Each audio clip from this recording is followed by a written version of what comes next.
रोख न्यूज पहा आता नव्या रूपात। दिल वही सोच नहीं। संपादक मकरंद साठे। तुम्ही खोड्या करताय। आतापर्यंत टेंडर निघालं असतं, तुम्ही सुद्धा लक्षात ठेवा ह्याच्यामध्ये बारीक गोम कोणाचे आहे। आणि ही असली जी खोटसाळ लोक आहेत ना, त्यांना पायापाशी उभा करू नका। राजकारण करायचं तर लय लांबचा विषय आहे। ह्या गौतम आबाच्या अंगात कळवती नाही तर त्याला महागच हाणून मारला असता। ते गौतम आबामध्ये पडलं, त्याच्या गास नव्हता माळशेजमध्ये थांबायचा। या 22 गावाला पाणी मिळणारं पाणी रोखलं गेलं। कोण आहे ह्याच्या माग?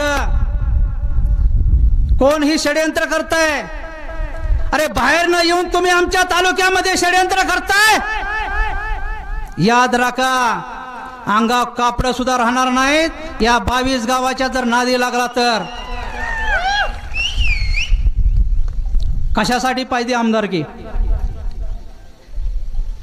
तुमच्याकडे आज सत्ता आहे।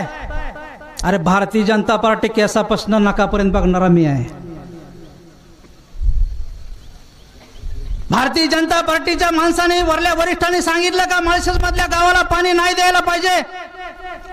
तुम्ही खाली खोड्या करताय, तुमची नाटकं चाललेत। परंतु याद राखा, या तालुक्यानं आमदारकी खासदारकी ही पालिक पद नाश्त्याला खाल्ले ती। लय दिवसापूर्वी बघले ती ही पद। अरे ग्रामपंचायतच्या सरपंचापासून मंत्रालयाच्या 6व्या मजल्याबद्दलची पद भोवणारा हा तालुका आहे। एकदा मिळाले तुम्हाला पद, फक्त एकदा। त्यातलं बी 2 वर्ष भरत आले असतील, 1 वर्ष। माळशिरस तालुक्याने ठरवलं तर आमच्या तालुक्यातला खासदार आणि आमच्या तालुक्यातला आमदार करायची धमक या माळशिरस तालुक्यामध्ये आहे आणि ती महाराष्ट्राला दाखवून दिले। या निरा देवधरचा हुकम खंडाळा तालुक्यातून झाला, त्यानंतर पाणी फलटण तालुक्यामध्ये येतं, त्यानंतर माळशिरस तालुक्यामध्ये येतं, त्यानंतर पंढरपूर तालुक्यामध्ये, त्यानंतर काही सांगोला भागामध्ये जातं। या 1 महिन्याचं आवर्तन 1 TMC मध्ये होतं। 6 तालुक्यामध्ये 1 महिन्याला जेवढं पाणी लागतं ती 1 TMC पाणी लागतं। आमच्या ज्याला माळशिरस तालुक्याची खडा माहित आहे अशा आमच्या महाराष्ट्र राज्याच्या माजी उपमुख्यमंत्र्यांनी विजयसिंह दादा मोहिते पाटलांनी अरे त्या काळात TMC पाणी मंजूर करून घेतलंय। ही TMC पाणी या माळशिरस तालुक्यातल्या 22 गावाला मिळलं पाहिजे, ही स्वप्न त्यांनी त्यावेळेला बघितलंय। आणि आता तुम्ही खोड्या करताय। आतापर्यंत टेंडर निघालं असतं, तुम्ही सुद्धा लक्षात ठेवा ह्याच्यामध्ये बारीक गोम कोणाचे आहे। आणि ही असली जी खोटसाळ लोक आहेत ना, त्यांना पायापाशी उभा करू नका। राजकारण करायचं तर लय लांबचा विषय आहे। ह्या गौतम आबाच्या अंगात कळवती नाही तर त्याला महागच हाणून मारला असता। ते गौतम आबामध्ये पडलं, त्याच्या गास नव्हता माळशेजमध्ये थांबायचा। मी तुम्हाला सर्वांना कळकळीची विनंती करतोय, आपल्या समोर आपली ज्येष्ठ मंडळी बोलणार आहेत।